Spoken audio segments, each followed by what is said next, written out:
Let us pray in the name of the Father, and of the Son, and of the Holy Spirit. Amen.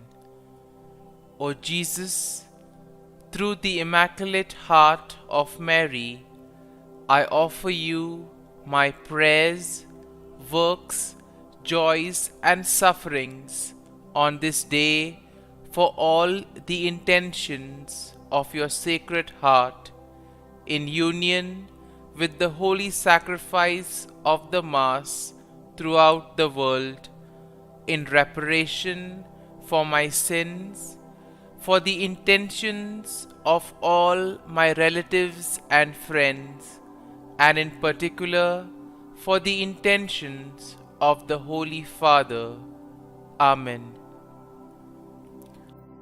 Together, let us pray for the intentions of the Holy Father for the month of April, for priests in crisis. Let us pray for priests going through moments of crisis in their vocation, that they may find the accompaniment they need, and that communities may support them with understanding and prayer. Our Father, who art in heaven, hallowed be thy name. Thy kingdom come, thy will be done, on earth as it is in heaven. Give us this day our daily bread, and forgive us our trespasses, as we forgive those who trespass against us. And lead us not into temptation, but deliver us from evil. Amen. Hail Mary, full of grace, the Lord is with you. Blessed are you amongst women, and blessed is the fruit of thy womb, Jesus. Holy Mary, Mother of God, pray for us sinners, now and at the hour of our death. Amen. Glory be to the Father, and to the Son, and to the Holy Spirit, as it was in the beginning, is now, and ever shall be, world without end. Amen. My dear friends, as we enter in the presence of the Lord, as we begin this new day, let us take a few moments to thank the Lord for all that He has done for us. We see that right from the time of our birth till now, there have been many instances or events where the Lord has worked wonders in our lives. He has guided us, He has protected us, He has shown us the way, helped us to overcome challenges and difficulties. And in this way, we can identify Him guiding us all through our lives. But there are occasions wherein we find it difficult to recognize His presence among us. We find it difficult to identify the blessings and the graces. And here we see that it is in these occasions that we need to specially ask the Lord to give us the grace that we may be able to identify those graces, those blessings in our lives. And therefore we see that the first thing to do is to be grateful to the Lord for all that He has done. And therefore, as we begin today's morning prayer, let us begin on this note of gratitude. Let us ask the Lord to help us identify His presence in our lives. And therefore, let us begin by thanking the Lord for all the things that He has done for us. Lord, we thank you for the gift of life. We thank you for giving us talents, opportunities, and various gifts that enable us to become better persons, and also that enable us to reach out to others and make a difference in the lives of others. Lord, we also want to thank you for the gift of our family members, friends, relatives, near and dear ones, and all those who play a very important role in our lives. We see that it is these people who have been instrumental in making us who we are. They are the ones who have devoted their time, energy, and effort, and as a result of it, they have molded us and they have made us better individuals. So today, Lord, in a very special way, we ask you to bless all their endeavors and give them all the graces that they may require in life. We also thank you, Lord, for giving us the gift of this day, a day that would help us in many ways to appreciate the good things that you have done for us, a day wherein we may complete some thing that was left behind, or a day that may present to us various challenges. Whatever be the situation, Lord, we ask you to be with us and guide us. Allow us to be led by you. Lord, we also thank you for the opportunities, for the experiences that you have given us in life. There have been many experiences wherein we have enjoyed, and these are the experiences that we want to cherish in life. But at the same time, there have also been those experiences and those moments wherein we have found it difficult to accept them. These are the experiences that have been learning experiences. They have taught us a lot in life. Though they may have been hard, bitter, but still they have given us a valuable lesson. They have made us stronger. And therefore, Lord, we also thank you for those moments which have helped us to become strong, which have helped us to become better individuals. And Lord, we also thank you for giving us opportunities to reach out to others, to make use of our talents. And thus, Lord, we ask you to be with us, guide us throughout this day. Lord, allow us to be led by you, so that whatever we do, our actions, our words, may reflect your love, joy, and mercy to the world around us. Help us to become your instruments, so that you may work in and through us. And therefore now, my dear friends, let us all close our eyes at this moment, and let us praise the Lord that He has woken us up in this morning. We thank Him for the good health that He has given us, for the good night's rest. We thank Him for keeping us safe and sound, for protecting us from all danger, from all harm. He has kept us in His love, and at every moment we see that His gaze is upon us. He never abandons us. He is always there, guiding us, protecting us, showing us the right path. He loves us. And for all this, let us praise Him, let us thank Him, and let us glorify Him. Lord, as we offer you this day, we ask you that you be with us. Help us to make the right decisions. Help us to do the right things, so that we too may become worthy instruments, that we may be worthy workers in your vineyard. And therefore, my dear friends, let this day be a day of joy and blessings in the name of our Lord Jesus Christ. We shall now reflect and meditate on Psalm 64. As usual, we shall have a general overview of the psalm, and then we shall take a look at the psalm in detail. And therefore, when we look at Psalm 64, we see that it is a psalm of David that addresses the theme of protection from enemies and assurance of God's justice. And therefore, we see that the psalm can be divided into three main sections. Now, the first section is basically a plea for God's intervention against wicked enemies.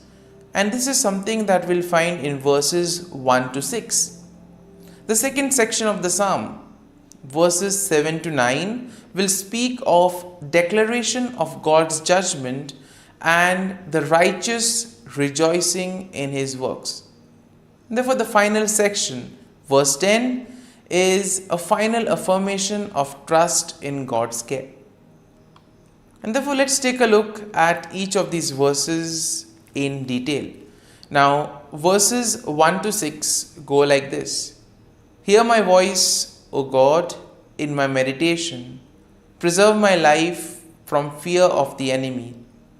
Hide me from the secret plots of the wicked, from the rebellion and the workers of iniquity, who sharpen their tongue like a sword and bend their bows to shoot their arrows.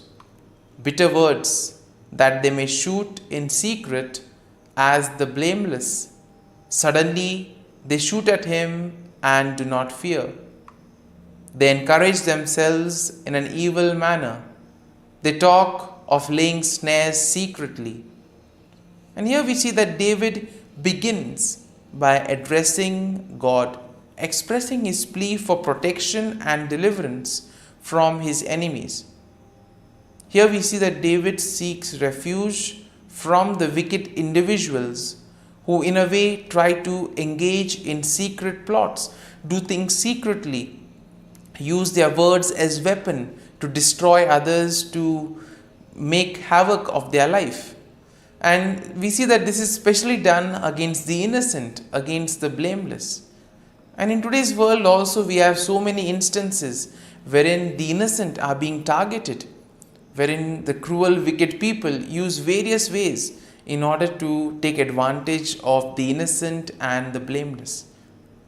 And therefore, David here describes the deceptive strategies that his enemies use, and also the wicked people, and also the confidence that these people have in their own plans. They are sure whatever they do will work. And therefore, we see that David is suggesting to us that all these cruel, wicked people who have such wicked plans, these things stem from their heart. It is something that they conceive in their heart itself. Now, verses 7 to 9 go like this. But God shall shoot at them with an arrow. Suddenly they shall be wounded. So he will make them stumble over their own tongue. All who see them shall flee away. All men shall fear and declare the work of God, for they shall wisely consider his doing. Now in this section, David declares God's judgment upon the wicked. He expresses confidence in God's intervention, and thus he states that God will shoot arrows at them and cause them to stumble. In other words, God will take appropriate action. He will humble the proud. He will bring justice to all those who face injustice. And in this way, all the wicked, all those who do evil will be humbled. They will be brought down. And therefore, David envisions a scenario where the sight of God's judgment will invoke fear and will cause the people to recognize and proclaim the works of God. And therefore, the deeds of the wicked, though they are done in secret, all of that will be exposed. It will be brought to light. It will be out there in the open. And their plans will come to nothing. And therefore, all their plans will be destroyed. So therefore, David emphasizes the need to place faith and trust in the Lord. And finally, in verse 10, we have the conclusion of the psalm. And therefore, the verse goes like this. The righteous shall be glad in the Lord and trust in him. All the upright in the heart shall glory. Once again, a consolation for all those who have been facing difficulties in their lives, all those who have been victims of injustice. And therefore, the psalm concludes with an affirmation of trust and rejoicing among the righteous. Finally, justice will be served. The wicked will be punished. And therefore, here we see that David declares that the righteous will find gladness in the Lord and they will place their trust in God. The upright in heart will boast in the Lord and they will celebrate his faithfulness and justice. And therefore, overall, we see that Psalm 64 presents a plea for God's intervention against the wicked enemies, and it expresses confidence in his judgment. It also highlights the deceptive tactics of the wicked and their plans to harm the blameless. And therefore, the psalm assures the righteous people that God will protect them, and all that they need to do is place their faith and trust in the Lord. It emphasizes the ultimate triumph of the righteousness and the recognition of God's works among His people. And therefore, the psalm will serve as a reminder that God sees and judges the actions of the wicked, and He provides security and justice for all those who do the will of God. Therefore, my dear friend, let us now spend a few moments reflecting on this psalm. There may have been many things that would have touched us. Could be a verse, could be a sentence, could be a thought or a word. Remain with it. Allow it to take root in you. In this way, we see that the psalm will really be meaningful to us, and will ultimately be able to draw fruit from it. And therefore, as we spend these few moments in silence, allow the word, allow the thought to take root in you. Let it become part of you, so that ultimately all your works, actions today will be able to radiate the love, peace and mercy of God. That you too will be able to praise the Lord in all your works, in all your dealings with others. And thus you will be a worthy instrument to work in the vineyard of the Lord.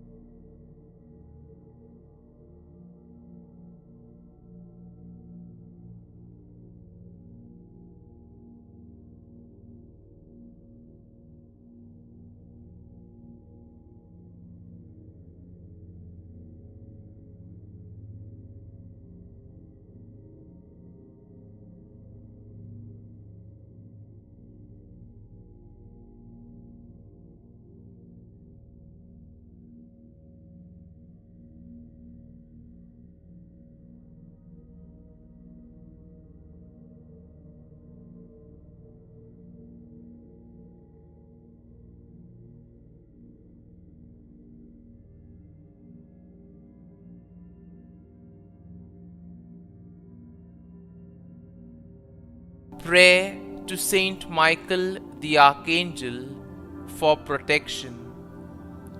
Saint Michael the Archangel, defend us in battle. Be our defense against the wickedness and snares of the devil. May God rebuke him, we humbly pray.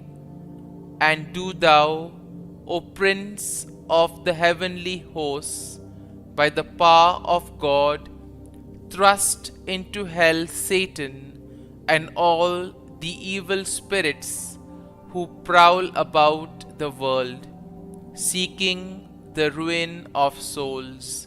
Amen. Act of Adoration. O Sacrament most holy, O Sacrament divine, all praise and all thanksgiving be every moment thine. Saint Gertrude, pray for souls in purgatory. Eternal Father, I offer thee the most precious blood of thy divine Son, Jesus, in union with the masses said throughout the world today, for all the holy souls in purgatory, for sinners everywhere, for sinners in the universal church, those in my own home and within my family. Amen. May the divine assistance remain always with us, and may the souls of the faithful departed through the mercy of God rest in peace. Amen. Glory be to the Father, and to the Son, and to the Holy Spirit, as it was in the beginning, is now, and ever shall be, world without end. Amen.